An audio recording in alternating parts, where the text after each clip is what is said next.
తెలంగాణ ప్రభుత్వం త్వరలో నిరుద్యోగులకు గుడ్ న్యూస్ చెప్పనుంది. భారీగా ప్రభుత్వ ఉద్యోగాల భర్తీకి నోటిఫికేషన్ విడుదల చేయనుంది. ఇప్పటికే దీనికి సంబంధించిన కసరత్తు మొదలైంది. ఎస్సీ వర్గీకరణ పూర్తి కావడంతో ప్రభుత్వ కార్యాలయాల్లో ఖాళీగా ఉన్న పోస్టులను భర్తీ చేయాలని నిర్ణయించింది. ఈ మేరకు ముఖ్యమంత్రి రేవంత్ రెడ్డి పరిపాలనా శాఖకు ఆదేశాలు జారీ చేశారు.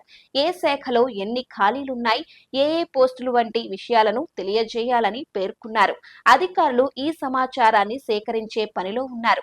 పూర్తి సమాచారం వచ్చిన వెంటనే ఉద్యోగాల భర్తీకి నోటిఫికేషన్లు వరుసగా వెలువడనున్నాయి. అయితే ఇక తెలంగాణలో భర్తీ చేయబోయే ప్రభుత్వ ఉద్యోగాలన్నీ ఎస్సీ రిజర్వేషన్లను అనుకూలంగానే చేయనున్నారు. రోస్టర్ ప్రకారం ఖాళీల వివరాలను తెప్పించుకున్న తరువాత ప్రభుత్వం నోటిఫికేషన్ విడుదలకు సిద్ధమవుతుంది. ఇందుకోసం అధికారులు ముమ్మరంగా కసరత్తులు చేస్తున్నారు. త్వరలోనే తెలంగాణలో 20,000 పోస్టుల భర్తీకి నోటిఫికేషన్ వెలువడే అవకాశం ఉందని ప్రభుత్వ వర్గాల నుంచి అందుతున్న సమాచారాన్ని బట్టి తెలుస్తుంది.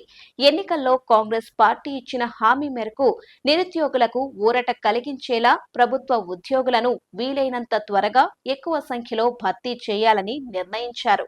పదవి విరమణ చేసిన ఖాళీలతో పాటు బ్యాక్లాగ్ పోస్టులను కూడా భర్తీ చేయాలని తెలంగాణ ప్రభుత్వం నిర్ణయించింది.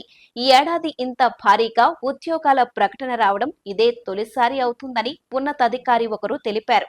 20 నుంచి 25,000 పోస్టులను భర్తీ చేయాలన్న ఉద్దేశంతో ప్రభుత్వం ఉందని ఆయన చెప్పారు. వీటిలో ఎక్కువ భాగం టీజీపీఎస్సీ ద్వారానే భర్తీ చేయనున్నారు.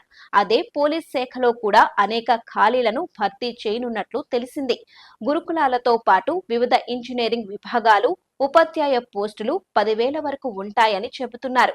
విద్యుత్ సంస్థలో కూడా 2 నుంచి 3,000 ఖాళీలను భర్తీ చేయనుంది. మొత్తం మీద ఈ ఏడాది నిరుద్యోగులకు పండగేనని చెప్పాలి.